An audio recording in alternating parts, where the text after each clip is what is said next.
First, my friend, I got to say congratulations on this honor. The other thing I have to say very quickly is I used to interview you and the other members of Lunch at Allen's a long time ago, and it was so much fun. And got to see you guys perform there too. It was fun times. But I want to get back to the honor because you much deserve it, man. Congratulations. Well, it's pretty it's kind of nice, at 75 years of age, things like this I don't know, they're kind of meaningful in a way. They show there's some validation for what you've been doing all these years. So that's kind of nice.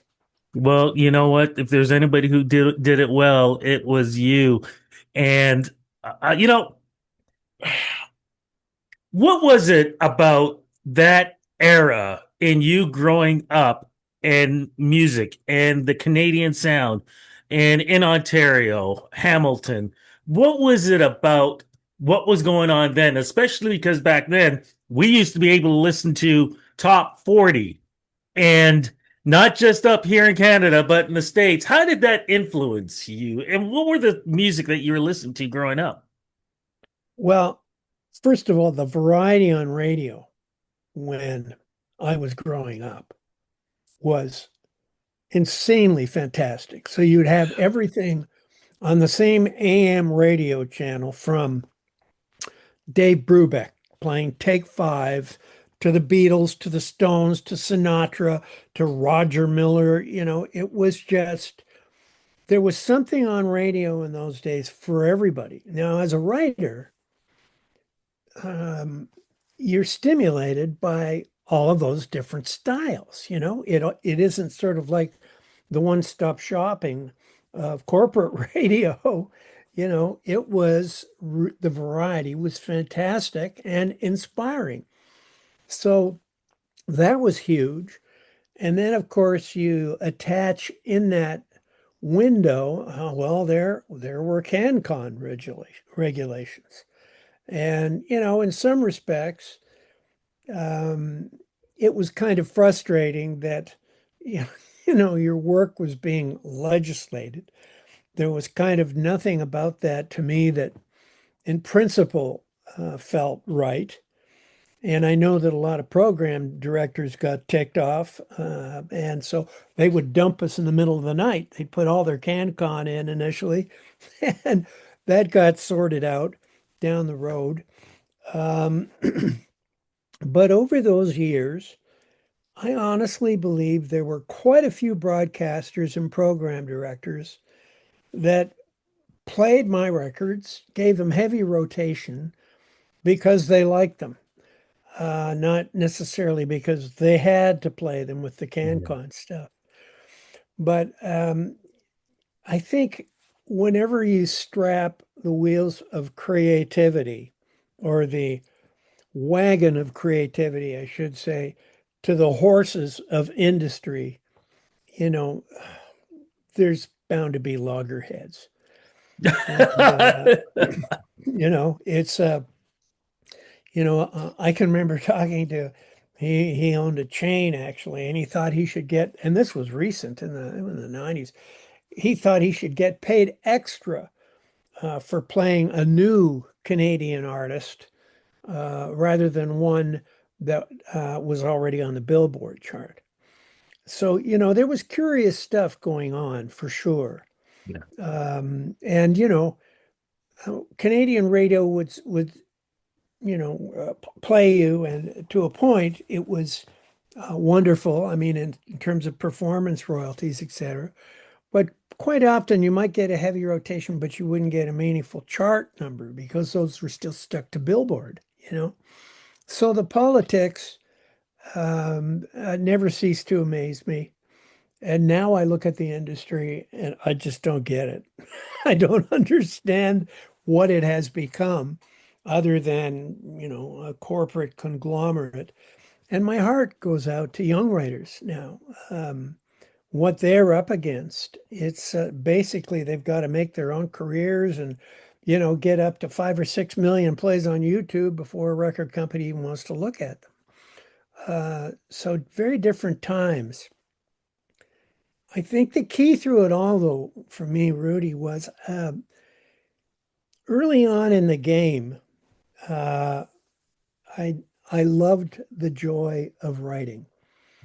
I was kind of mesmerized. Some people have called it an unmerited grace, the unmerited grace of inspiration, where sometimes you can't scribble down fast enough to keep up with the incoming. So that has been a drug for me from day one. Um, there were times I felt washed up, but I still continued to write because I loved writing. Um, so I guess I was the songwriter that you just couldn't shut up because I just kept writing. And then the boomers all of a sudden in the 90s was, fortunately, it took off in Germany. So, some Canadian programmers went, see, it's okay. You know, it's not just CanCon. So that was kind of lovely. And then the covers. I felt validated by the covers, um, as much, I think, as did the program directors who had been playing my records. So that was kind of nice. But growing up, though, I mean, I could only imagine what your family was like when it came to just not having fun with each other, but the creative side. I know when I was a kid, one of the things that we loved to do was, and I'm talking about like 5, 6, 7 years old, is take my dad's tape recorder and record and pretend we had shows. And we would always be like, there was four of us, and like maybe this week I would pretend I'm the host and everybody had a talent and they would do that. Or we would take our school pictures and we'd line them up on the carpet, put a song on, and we would perform in front of those pictures. What Yeah. was it like for you and a certain brother of yours? Well, now David at 13, he'd leave the table and then come back to the table 5 minutes later as a vacuum cleaner salesman with some dialect. And he was just quick-witted from the get-go.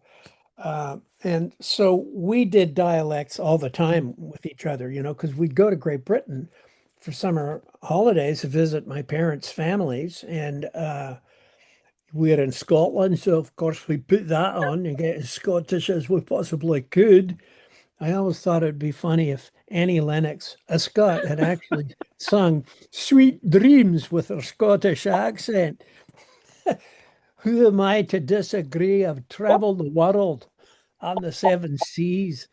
So, it dialects were always fun. Skits were going from, Dave and his cronies were invested in that. I had a sound on sound tape recorder from, I think, around grade 12. It was called a TC 630. And I could stack harmony parts up. And that's actually how I wrote Painted Ladies and a lot of my early hits on this sound on sound. Um, my parents, great sense of British humor, always in the house between, the Goons and Peter Sellers records and Beyond the Fringe. And so that was always on the record player. My mother was a harpist, church organist, choir leader. So a musician. When we traveled as kids, we all sang in harmony. And I call myself a slot singer. If there's an open slot anywhere, my voice will automatically go to the slot that isn't covered in a chord. So it was, and my father initially was a Baptist minister, but then he had too many questions to stay in the pulpit. So he went into philosophy. Um, but there was always, first of all, as a Baptist minister, I came to realize most of the ministers I met, some of his colleagues, were all frustrated entertainers. It was show business, you know. Yeah, there was some dogma in there that they were selling at the same time, but so we saw my dad speaking in public, and there was usually a little humor in it somewhere, and that's just a classic when you see any of the Oh, the televangelists, spare me. There's the little joke, and then they go in for the big pointed drama moment, you know. Um, so it was interesting to watch them sell their wares, but there was an element of entertainment to it as well. So the Thomas house was joyous from as far back as I can remember, and music filled the house. So that Dave and I ended up going the way we did, it's it's how we were raised, I guess. Now, a lot of the old school folks would know your brother was in radio for a short time Uh, in university, in university. yeah. Did you ever think of going into radio yourself at some point? Because I mean, I could imagine the two of you actually having a radio show together on a major radio station. That would have been insane. Well, it would have been fun, no doubt. Um, but then again, radio was so heavily programmed. Now, morning shows were a little different for Yeah. sure. Um, I sort of like radio I worked at CBC as a producer for 2 years. When Catherine and I got pregnant, um, I just turned 21, I think, and I had to get out of my first band because I didn't have Yeah. enough to feed a wife and a kid. And so I applied for a job, and somebody had passed away there, and I got a job. And I'm not saying that to be funny. Somebody literally died, so there was an opening slot in radio variety. That's what happened in the old days. That's how it would work a lot of times. Yeah, I guess. So, Rudy, that was my university. The first thing I was assigned was a 24-piece orchestra, 14 voice male choir live off the floor in Studio G, coming into a rickety old McCurdy desk with, some Shure preamps.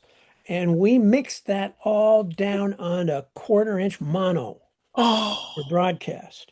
So if you made errors of judgment, you heard them on the air 3 days later. And so that was ear training school. That was engineering school, and it was definitely production school for me. I ended up producing live shows with Gene Krupa, Quincy Jones. Oh God, I did one with Bill Withers, and it was just Ray Charles. Uh, it was magnificent education. And I produced some transcription records up in Studio 4S where they had a Neve console. And so I learned engineering as well. So all of that was, when I was producing those transcription records of other artists, I could see where they were going wrong with their songs. And so that really was ended up being, I took note of that. I'd been writing songs since I was 15, and I started becoming aware of structure, actually in English, when I started looking at the Shakespearean plays and how similar the dramas were. The three-act play it was a formula. There is sentence structure, there's song structure, and it's always wonderful when a song works and it doesn't pay attention to structure. So there's that gift of stepping out of the box, and if it is satisfying, then it's successful. So um, all of it, I just consider was it just seemed like the doors kept opening for me, and I'd go through the door and I would learn, and I'd go through another door. When I got into film scores, I ghost wrote some tracks, and I went to see a producer, a film producer, and he hired me on the spot. So I ended up doing 24. I did some ABC movies of the week down in the States. I did Hallmark movies. I did two Care Bears films. They were a lot of fun. did those for my grandchildren, actually. Anyway, it was just my life has been a blessing. It's a blessing for us too to be able to hear what you put together. If there was one masterpiece song that you recorded, what would it be and why? Oh, that's interesting. Um, well, describe a masterpiece. Certainly one that does well to a lot of people. I mean, the Mona Lisa is a masterpiece because millions of people want to look at it. Hmm. You know, was it Da Vinci's best work? Well, I don't know. That Last Supper was pretty interesting. The characters' faces he put on it, put on everybody, controversial at the time. I don't know. I would have to say probably the songs that just buzzed in, like Right Before Your Eyes. It's a ballad. Yeah, it's sappy, but I'm a romantic, and I don't back away from that stuff because I've had a love, continue to have a love for this amazing woman that I fell in love with when I was 16. And so I don't mind being sappy. I think love, when you consider all the stupid crap we can believe in as entities, some of our religions are right out there. And, and conspiracy theories, all the garbage we can believe in. Really, there's only one seriously wonderful thing to believe in, and that is love itself. So when I get sappy in lyrics, it's because I believe it. And I loved most of those old romantic black and white films that Right Before Your Eyes um, was what I was picturing when I was writing it. And that song appeared uh, in about 20 minutes and it was finished. I'm So just, sorry to interrupt. I'm just curious though. Did you ever work with Dan Hill? with Dan, I've Yeah. played with Dan, yes. What was that? Because, you know, because I'm glad you brought that song up because, man, the chemistry the two of you would have in writing and duetting and stuff like that would have been amazing.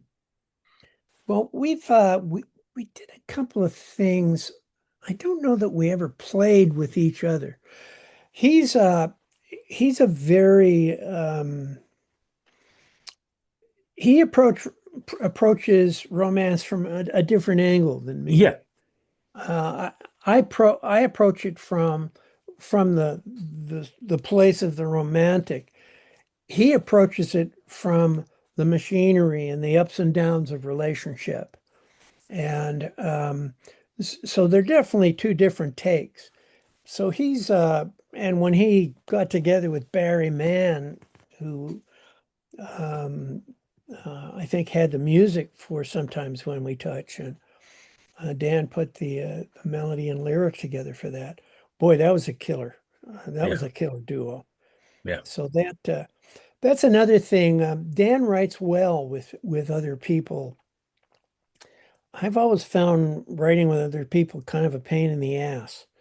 Um, and it's been I sort of a couple of times I've tried it and I felt I basically wrote the song while somebody else was in the room. And um, I so I was not all that open. And for me, I have to live in the speakers. Once I get a basic framework, and that's part of the drug too. You can live Yeah. inside of a song with the atmosphere that you get going, the stuff that hangs in the air, the grooves, all of that. You can hang into there for hours on end, and I love that. You're inside the emotion of the song sonically, and it's coming back at you, going into your ears, going into your emotions. Um, so finding that on my own as a contemplation, as an immersive solo flight is fantastic. But why did Lunch at Allen's work? How does that work? Yeah. That's a good question. It works um, because I love everybody. Um, Murray and I were pals beforehand, and Mark and I knew one another, and always, were we should get together sometime. And so it was initially, I think it was sort of culture shock for all of us in that we were used to being frontmen on our own stuff, and here we were now being backup singers and supporting players, and that ended up being where the fun was at. So it was fantastic. Well, look, my friend, I know I have stolen way too much of your time, and I know I could probably go on for several more hours. But there's one thing I do want to ask, though, is because, Yeah. especially because of this honor, how do you want, um, how do you want your fans to always remember your music? Well, that I was just following my creative instincts for the fun of it. That may have made me not a very well constructed artist if you were trying to pin the tail on exactly who I was musically or whatever, but generally it was pretty honest what was coming out. Oh man, and that was the stuff that we needed. My friend, thank you so much for this interview. Congratulations. I will be there at the Hall of Fame and probably gonna do another interview with you one on one so I can get that picture right after we're done. All righty, man. Congratulations and much, much deserved. Fantastic. Thank you, man.